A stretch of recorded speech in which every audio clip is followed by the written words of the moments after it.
We're now nearly a month into the horror which has been unleashed in Israel and Gaza, first beginning with the atrocities on the 7th of October, and now the horrendous onslaught against Gaza by Israel, which has killed now approaching 10,000 people, including approaching 4,000 children, as well as a humanitarian catastrophe in the making. And there have been protests ever since this begun, which have got bigger and bigger.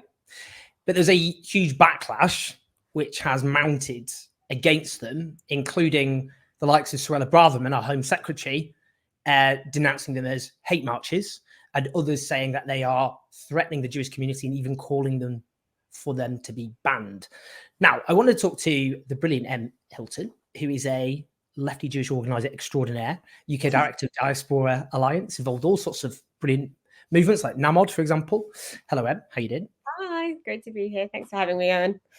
Just firstly, so I just want to say that takes the likes of Suella Braverman are saying these are hate marches. So that includes the 500,000 who marched last Saturday, that these are threatening the Jewish community, and therefore actually some are arguing for them to be banned altogether. What's your kind of general response to that? Honestly, I think it's a pretty appalling response to what we are seeing as a real mobilization of people around the UK and around the world in support of Palestinian human rights, and deriding that as anti-Semitic inherently, or that these are attacks on Jewish communities, is not only wrong, but I think it's very completely sort of missing the fact that there are also lots and lots of Jewish people who are sort of taking part in these marches. There's been lots of Jewish people for decades who've been working to support sort of Palestinian liberation, because we see that Palestinian liberation and Jewish liberation are inherently linked. And what the remarks that Suella Braverman and others are making is that they are trying to create this competition between Jewish safety and with Palestinian liberation. And this is not competition. Actually, these things are interconnected. But it's also very concerning to sort of see the sort of actual concerns that a lot of Jewish people have in this moment, because obviously when things do happen in Gaza and in Israel and Palestine, often there are repercussions in diaspora. So there is a rise in anti-Semitism. We're also seeing a rise in Islamophobia and anti-Arab racism too. So to sort of instrumentalize those actual concerns that people have to sort of silence at this moment and sort of slander, hundreds of thousands of people who are taking to the streets because they care about human rights, not because they want to attack Jews, is disgraceful, frankly. I'll just give some more examples, because we've seen these mass demonstrations which have been organized by a range of organizations each Saturday, but there have been other protests, including the tradition of peaceful civil disobedience. So let's just see a quick clip from Liverpool Street when a flash mob turned up, and you can hear what happened.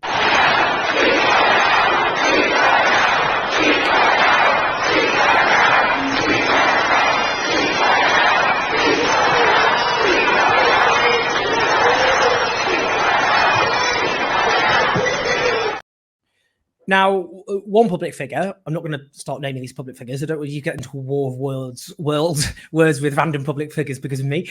But one public figure suggested that this would be threatening to Jewish commuters.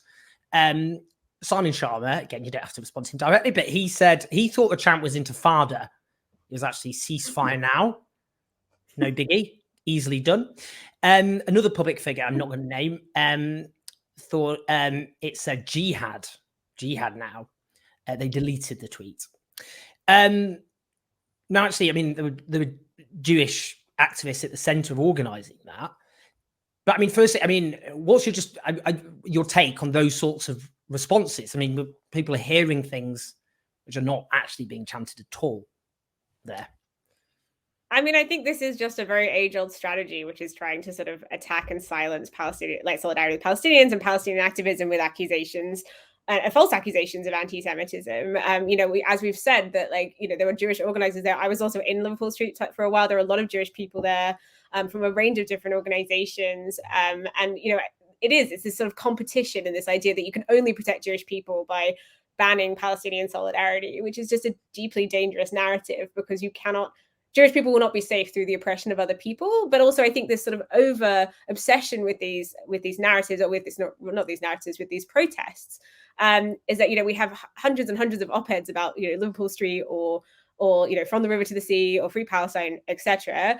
And it's actually working to distract from the anti-Semitism that actually is happening around the world in this moment, that like where Jewish people are actually potentially feeling at risk. And it is like really conflating these two phenomena. But I also think, you know, I feel it is a very, like, my Jewish values and my sort of Jewish identity is what compels me to stand on the side of justice and freedom for all. And that, like, actually it's very inspiring to see sort of this mobilization in this moment. I feel very proud of how many sort of progressive Jewish groups and leftist Jewish groups are sort of actually really stepping up in this moment and saying that this won't happen in our name, that we stand in solidarity with the people in Gaza, and also that we can hold that alongside the pain that a lot of us are feeling, and the sort of people that we know directly who experience these atrocities in Israel on the 7th. You know, these ideas, we have to be able to hold all of these truths at the same time. And I think the fact that you have people trying to capitalize on this moment to degrade and deride these protesters who are really just calling for a ceasefire. They want people to stop. They want Israel to stop bombing Gaza. Sort of capitalize on this moment and use Jewish fears to sort of attack these protests is deeply morally bankrupt, frankly. I mean, there was something that, let me just try and express this argument with as much good faith as possible, basically, just so I'm not distorting or caricaturing the argument. But there were those who would say, look, obviously Jewish people are not homogenous. There are lots of diverse opinions, as there are in any minority. But Gentiles, such as myself, who oppose what Israel is doing, are, in a sense, seizing upon a radical tradition amongst the Jewish community, which isn't representative. And that's that's the kind of thing which is being generally thrown around. Like, fine, this is a tradition, but it's marginal, and people like myself are kind of shouldn't, you know, be jumping up on those traditions to make a wider point. I think that's the general argument I'm seeing on social media.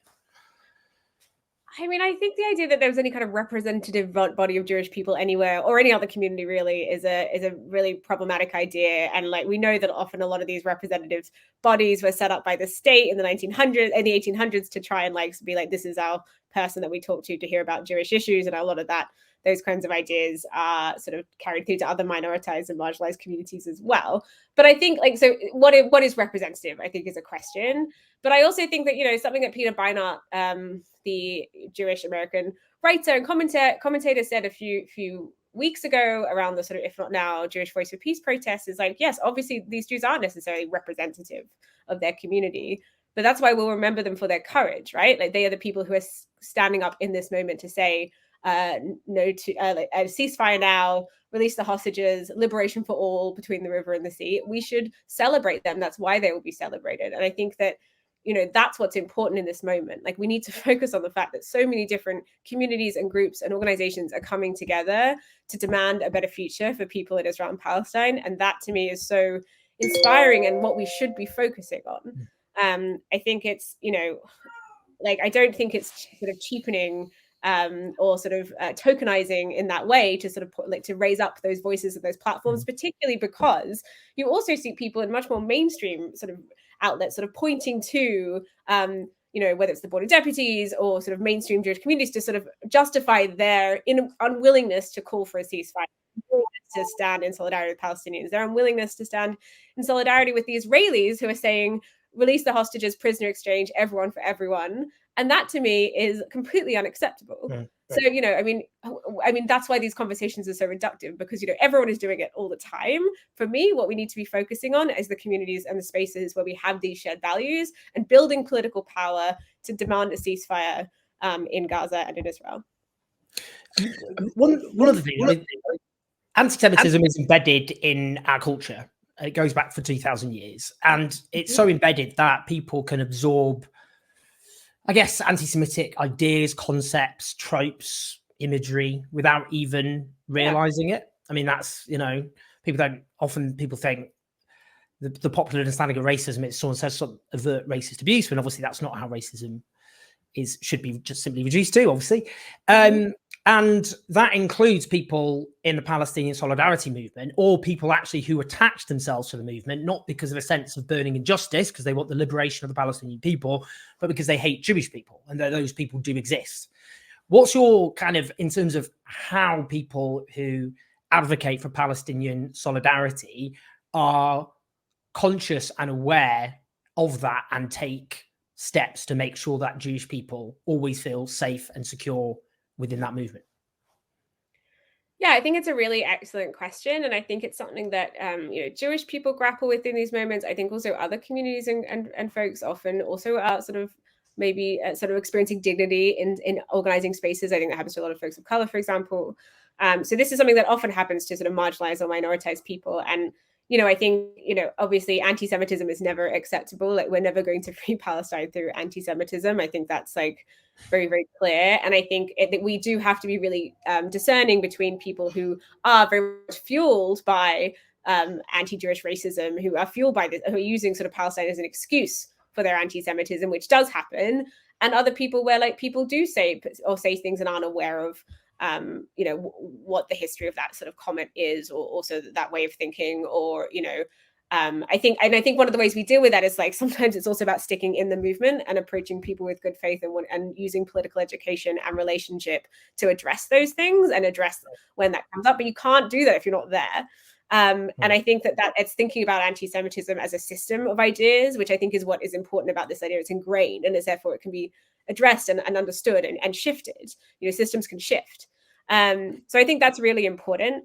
And I also think that part of that piece is also resisting this conflation strategy where it's sort of like anything to do with Palestine or any kind of sort of support for Palestine is somehow an attack on Jewish people or is secretly motivated by anti-Jewish racism. We need to be able to discern between those things to build effective liberation movements. And I do want to say, as a Jewish person who has both experienced anti-Semitism and also is like very committed to these ideas, I'm also very concerned about the way that sort of Islamophobia and anti-Palestinian racism and anti-Arab racism is playing out in our discourse in this moment as well. Like, I do think there is a deep problematic idea that, people are coming out to support Palestine, and that sort of there is sort of a derision, particularly of people of color in this moment as well. And I just want to name that because I think that is like how we build bridges and relationships between different groups, and anti-Semitism is part of the anti-racist struggle, and we have to show off other folks too. And so that's why for me, like, this whole moment is it's obviously a deeply shocking and distressing time. And it's just it's also an opportunity to really build a better future. And I really believe that. And that's what getting me through. Yeah. I mean, a couple of final things on that. I mean, it strikes me that the more that those who support this horrendous onslaught, the more public opinion actually gets quite upset and angry about it, the more the atrocities line up, the more people die, the more people are killed. It seems like there's an increased attempt to delegitimize any attempt to have solidarity with the Palestinian people. Yeah, I think it's really horrifying, I think, how like the idea of like ceasefire or just stopping bombing Gaza is all of a sudden a controversial opinion. Like, I think it's very, very distressing. And I think it really shows a political weakness of our political class or our political elite, like community of our politicians, let's call them, that they cannot see and take, like those leaders of our major parties can't see a need or a reason to take a really principled stance, and that protection of life and sanctity of human life isn't the priority. And I think that is why, like, sometimes in these moments, it is really important for Jewish people to turn out to these kinds of, whether it's marches or actions or take action themselves, because so often we are used as justification as to why politicians don't have to say things. And the idea that, like, you keep me safe by bombing Gaza is completely not like morally offensive, but also just untrue. Like, it doesn't keep us safe. We know that when these things happen, there's also rises of anti-Semitism around the world, as I said earlier. So I think it's incredibly important that we show that actually, like, and obviously also historically, Jewish people have been the most safe in thriving democracies historically. Like, that is just a fact. And we need to make sure that Jewish anti-Semitism is seen as part of the collective liberation movement. And I think that's fundamentally crucial. What would you say is advice to Jewish people out there who are angry about what's happening, but might feel nervous about going to a protest? It's a great question. I think one thing is there's often a Jewish bloc, and there's lots of Jewish folks organizing. You can put my Twitter handle if people want to DM me, for example, if people are having those questions. But Na'amad, Black Jewish Alliance, Queer Shiva, other folks are really organizing in this moment. You can be in touch there. I think, like, I think there is some work.